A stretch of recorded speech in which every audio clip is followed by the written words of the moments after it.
Bom, gente, então vamos começar aqui a leitura, né, do livro O Investidor de Bom Senso, né? Introdução, né?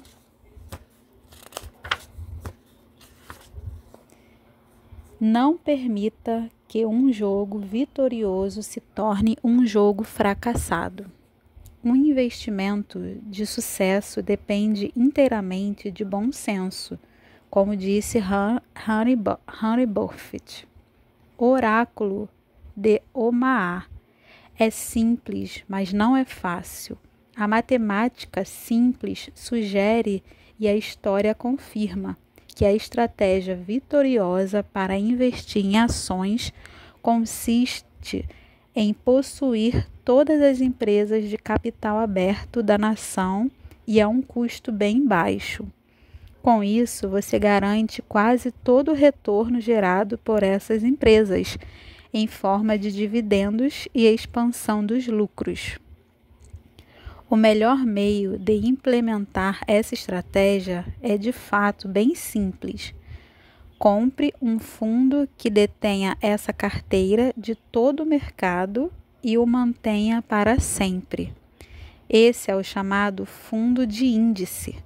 Ele consiste simplesmente numa cesta, né, carteira, entre aspas, que contém muitos ovos, né, entre aspas, ações, visando imitar o desempenho geral do mercado de ações americano, né, entre aspas, ou de qualquer mercado financeiro ou setor do mercado, né, fecha aspas. Tenha em mente que um índice também pode ser construído em torno do mercado de títulos, ou mesmo de classes de ativos menos exploradas, como commodities ou imóveis. Atualmente, caso deseje, você pode manter toda a sua riqueza em uma carteira diversificada, né? O fundo de índice tradicional, né, o conhecido nos Estados Unidos por tradicional Index Fund, ou TIFI, né, tá entre aspas, por definição basicamente representa toda a cesta do mercado de ações, não apenas alguns ovos. Ele elimina o risco de escolher ações individuais, o risco de enfatizar certos setores do mercado e o risco da seleção do administrador. Permanece apenas o risco do mercado de ações, né? Entre aspas, que já é bem grande, sim, senhor. Os fundos de índice compensam a falta de empolgação no curto prazo com sua lucratividade realmente empolgante no longo prazo. O TIF foi concebido para ser mantido a vida toda.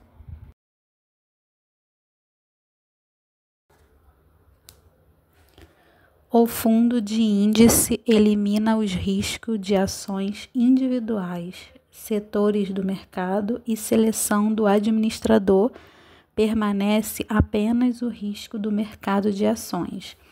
Este livro trata de muito mais do que fundos de índice. Ele vai simplesmente mudar a sua maneira de pensar sobre investimentos. É um livro sobre por que investir a longo prazo é bem melhor para você do que a especulação do curto prazo. Sobre o valor da diversificação, sobre o papel poderoso dos custos dos investimentos, sobre os perigos de depender do desempenho passado de um fundo e ignorar o princípio da regressão à média. Nos investimentos, é sobre o funcionamento nos mercados financeiros. De fundos indexados tradicionais e de baixo custo, representando cada classe de ativo e cada setor do mercado nos Estados Unidos, ou no mundo todo. A Associação Brasileira das Entidades dos Mercados Financeiros de Capitais, ANBIMA, classifica os fundos de ações em 4 categorias: fundos indexados, que visam replicar o desempenho de um índice; fundos ativos, cujo objetivo é ter um desempenho superior ao de um índice; fundos específicos e fundos de investimento no exterior, nos quais mais de 40% do patrimônio estão investidos em ativos financeiros fora do país. O fundo de índice tradicional, o TFI. Estou falando aqui do fundo de índice tradicional. O TFI é amplamente diversificado, contendo todo ou quase todo o seu guinhão dos 26 trilhões de dólares em captação do mercado de ações americano, como um todo, no início de 2017. Ele opera com despesas menores comparadas a outros fundos e com um mínimo de rotatividade da carteira. Esse fundo de índice tradicional, o primeiro replicava os retornos do índice Standard, o SP500. Simplesmente possui ações das empresas dominantes dos Estados Unidos, adquirindo uma participação em cada ação do mercado em proporção à sua capitalização de mercado e mantendo-a para sempre. A magia dos retornos do investimento capitalizado, a tirania dos custos do investimento capitalizado. Não subestime o poder da capitalização dos retornos generosos obtidos pelas empresas americanas. Suponhamos que as ações das empresas obtenham um retorno de 7% ao ano, capitalizado a essa taxa por uma década. Cada $1 inicialmente investido aumenta para $2, em 2 décadas para 4, e em 3 décadas para 7,50, em 4 décadas para 15 e em 5 décadas para $30. A magia da capitalização é quase um milagre, em termos simples. Graças ao crescimento, à produtividade, à engenhosidade e à inovação das empresas, o capitalismo cria riqueza em jogo de soma positiva para seus proprietários. Investir em ações no longo prazo tem sido um jogo de vencedor. Os retornos obtidos pelas empresas acabam se traduzindo nos retornos obtidos pelo mercado de ações. Não tenho como saber qual parcela desses retornos no mercado de investidores americanos ganharam individualmente, mas estou acadêmico indicar que um típico investidor em ações individuais provavelmente teve retornos de cerca de 2 pontos percentuais abaixo do mercado por um ano. Aplicando essa cifra ao retorno anual de 9,1% obtido nos últimos 25 anos pelo SP500, o retorno anual do investidor americano deve ter ficado na faixa de 7%. Resultado: os investidores juntos só receberão uns 3/4 de bolo. E como será explicado no capítulo 7, para um investidor típico em fundos mútuos, o resultado foi ainda pior. Um jogo de soma zero. Se você não acredita que o retorno representa o que a maioria dos investidores recebe, pense por um momento sobre as regras implacáveis da humilde matemática, no capítulo 4. Essas regras férreas definem o jogo. Na condição de investidores, todos nós, como um grupo, obtemos o retorno do mercado de ações. Como um grupo, espero que você esteja sentado para esta revelação surpreendente. Nós, investidores, estamos na média. Para cada ponto percentual de retorno acima do mercado que um de nós obtém, outro investidor sofre uma defasagem do retorno com precisamente a mesma dimensão. Antes de deduzir os custos do investimento, superar o mercado de ações é um jogo de soma zero. Um jogador de perdedor. A média que os investidores procuram superar uns aos outros, os ganhos dos vencedores sempre equivalem às perdas dos perdedores. Com toda essa atividade febril de transações, o único vencedor certo nessa custosa competição pelo ganho extra é aquele que se encontra no meio do sistema financeiro, como Warren Buffett escreveu. Quando trilhões de dólares são geridos por gente de Wall Street, que cobra taxas altas, geralmente serão os administradores que obterão lucros descomunais, não os clientes.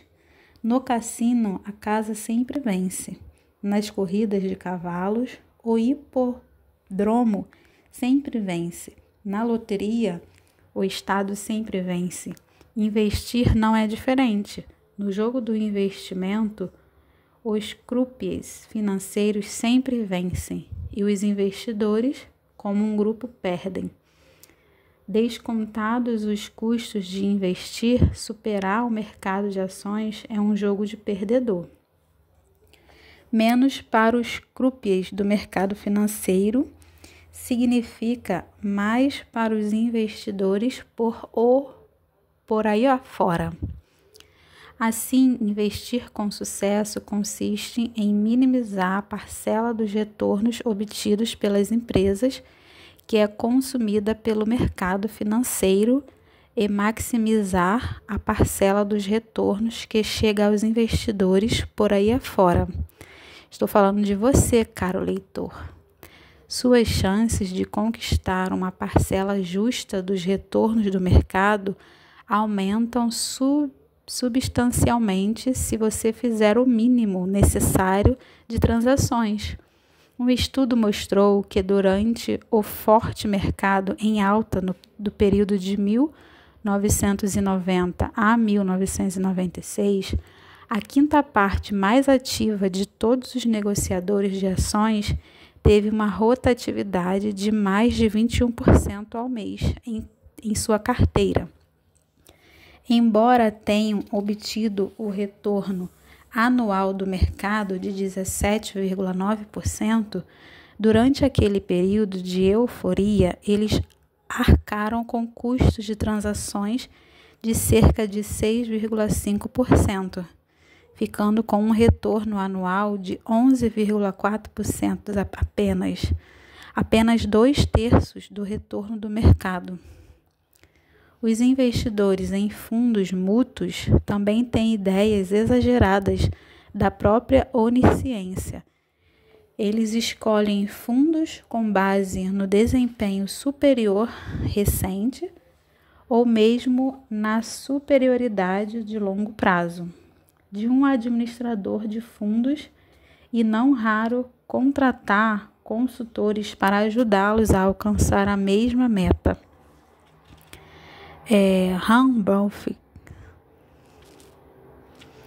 Mas, como explico no capítulo 12, os consultores fazem isso com menos sucesso ainda, ignorando o ônus representado pelos custos. Muitos investidores estão dispostos a pagar pesadas comissões de vendas e arcar com excessivas taxas e despesas dos fundos, além de estarem inconscientemente sujeitos aos custos não divulgados de transações substanciais com que arcar os fundos como resultado da rotatividade hiperativa da carteira. Os investidores acreditam que conseguem escolher excelentes administradores de fundos. Estão enganados. Os investidores em fundos mútuos acreditam que conseguem escolher excelentes administradores de fundos. Estão enganados. No entanto, para aqueles que investem e depois se retiram do jogo, sem nunca pagar um custo desnecessário, sequer as chances de sucesso são incríveis. Por quê? Simplesmente porque eles possuem ações de empresas e as empresas, como um grupo, obtêm retornos substanciais sobre seu capital, pagam dividendos aos seus proprietários e reinvestem o restante em seu crescimento futuro. Sim, muitas empresas fracassam. Firmas com ideias falhas, estratégias rígidas e administração fraca acabam sendo vítimas da destruição criativa, que é o marco inconfundível do capitalismo competitivo, e logo surgem outras. No todo, porém, as empresas aumentam com o crescimento de longo prazo da vibrante economia americana. Desde 1929, por exemplo, o Produto Interno Bruto, o BIP, dos Estados Unidos cresceu a uma taxa anual nominal de 6,2%. Os lucros anuais, antes de descontar os impostos das corporações, cresceram a uma taxa de 6,3%. A correlação entre o crescimento do BIP e o crescimento dos lucros corporativos é de 0,98. Entre aspas, 1,0 é uma correlação perfeita. Suponho que esse relacionamento de longo prazo predominará nos próximos anos. Saia do cassino e permaneça fora. Este livro pretende mostrar por que você deveria parar de contribuir para os croupiers do mercado financeiro. Por quê? Porque durante a década de 2000, eles extraíram dos investidores algo em torno de 565 bilhões de dólares a cada ano. Este livro também vai lhe mostrar como é fácil evitar esses croupiers. Simplesmente compre um fundo que replique o SP500 ou o mercado de ações total. Depois que comprar suas ações, saia do cassino e permaneça fora. É isso que o fundo de índice tradicional faz.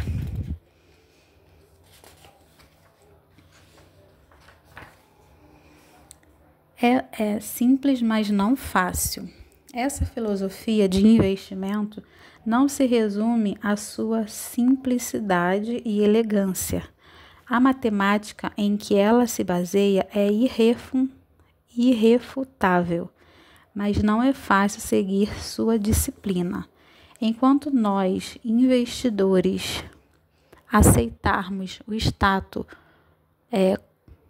do complicado sistema do mercado financeiro atual, enquanto curtimos a empolgação, por mais custosa que seja, de comprar e vender ações, e enquanto não percebemos que existe um caminho melhor, tal filosofia parecerá contra-intuitiva.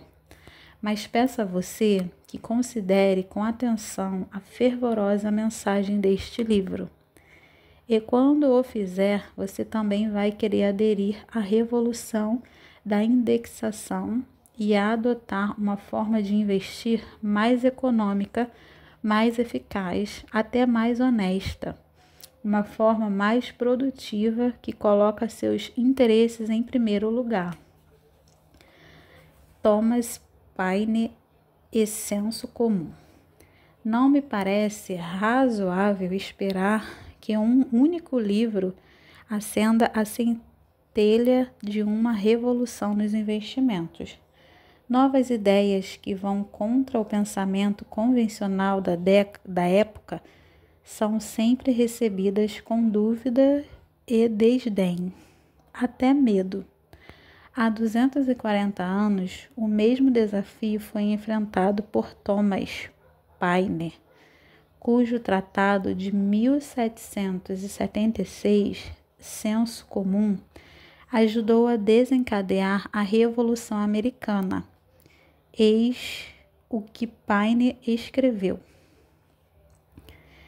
econômica, eficiente e honesta são os termos que empreguei em meu trabalho de conclusão de graduação na Universidade de Princeton, em 1951. O papel econômico da empresa de investimentos. Alguns princípios são eternos.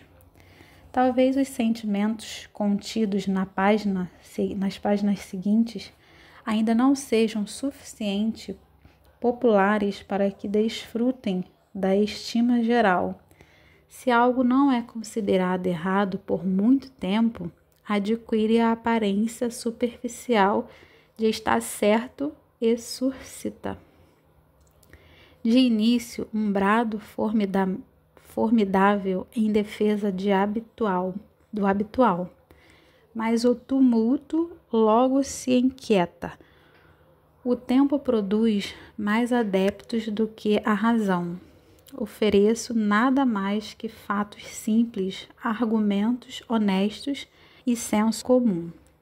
Como sabemos agora, os argumentos poderosos e eloquentes de Thomas Paine levaram a melhor. A Revolução Americana gerou a Constituição dos Pais, que até hoje define as responsabilidades do governo e dos cidadãos americanos, a própria essência da sociedade. De forma semelhante, acredito que na próxima era meus fatos simples, meus argumentos honestos e meu bom senso prevalecerão entre os investidores.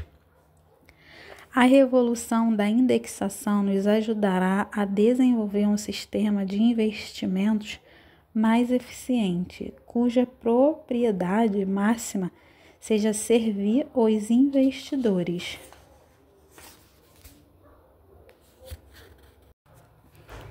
Alguns podem insinuar que, como criador da gestora de fundos americana Vanguard em 1974 e do primeiro fundo mútuo de índice do mundo em 1975, tenho interesse pessoal em convencer o leitor das minhas ideias.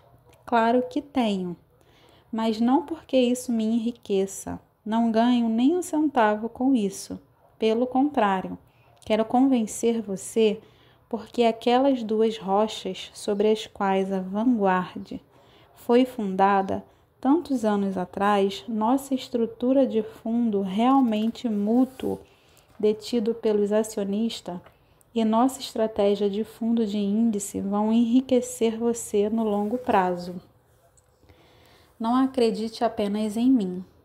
Nos primeiros anos da indexação, minha voz era solitária, mas houve aos poucos outros adeptos ponderados e respeitados cujas ideias me inspiraram a levar em frente minha missão. Atualmente, muitos de nossos investidores mais sábios e bem-sucedidos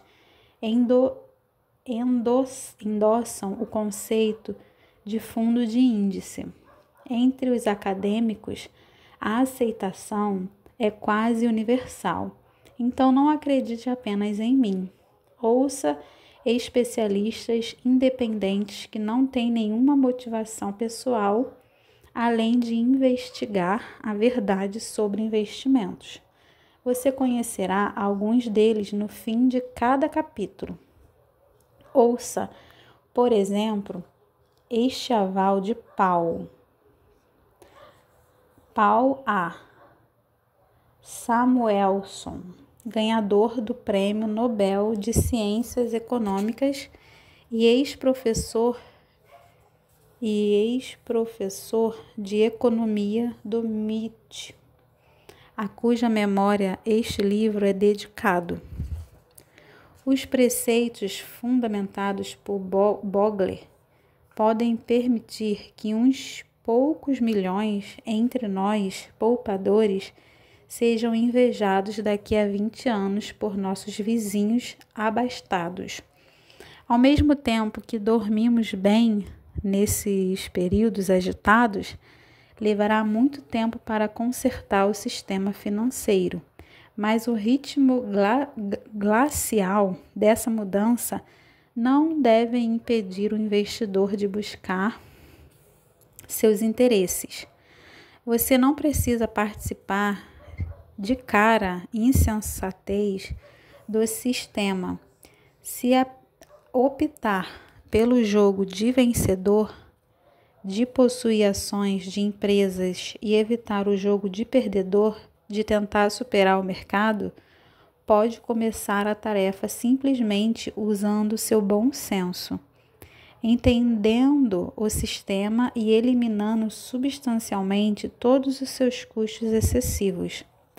Assim, enfim, você certamente ganhará a sua parcela justa de todos os retornos que as empresas possam generosamente proporcionar nos próximos anos, já que estarão refletidos nos mercados de ações e títulos de dívida. Cuidado, você também terá a sua parcela justa de retornos negativos temporários. Quando entender essa realidade, você verá que tudo se resume a bom senso. Quando a primeira edição do Investidor de Bom Senso foi publicada, minha esperança era que os investidores o achassem útil para ajudá-los a ganhar sua parcela justa de todos os retornos, positivos ou negativos, proporcionados pelos mercados financeiros. Aquele livro de 2007 foi um sucesso direto do meu primeiro.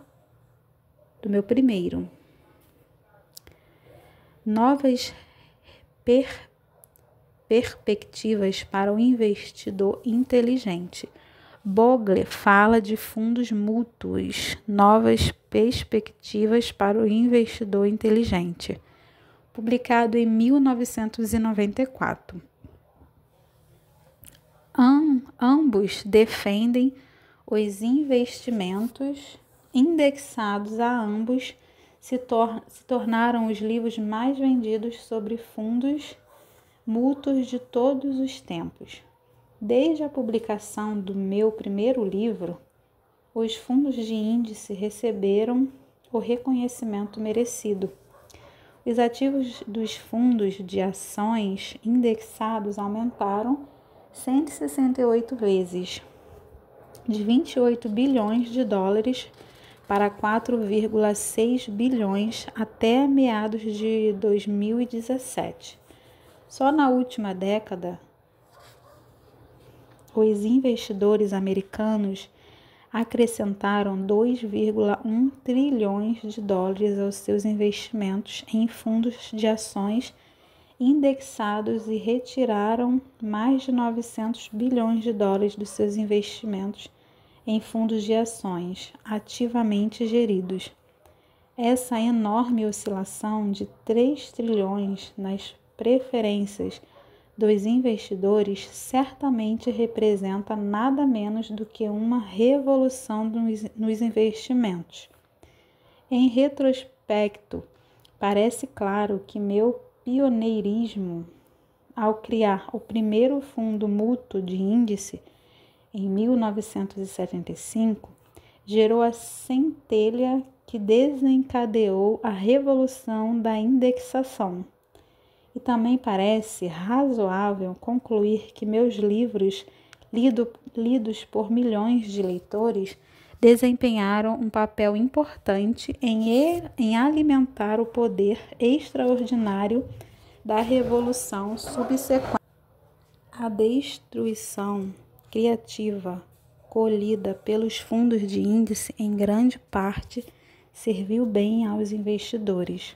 Ao ler esta edição, você verá que ela corrobora firmemente os princípios sensatos de seus precedores, com novos capítulos sobre dividendos, alocação de ativos e planejamento da aposentadoria focados na implementação desses princípios.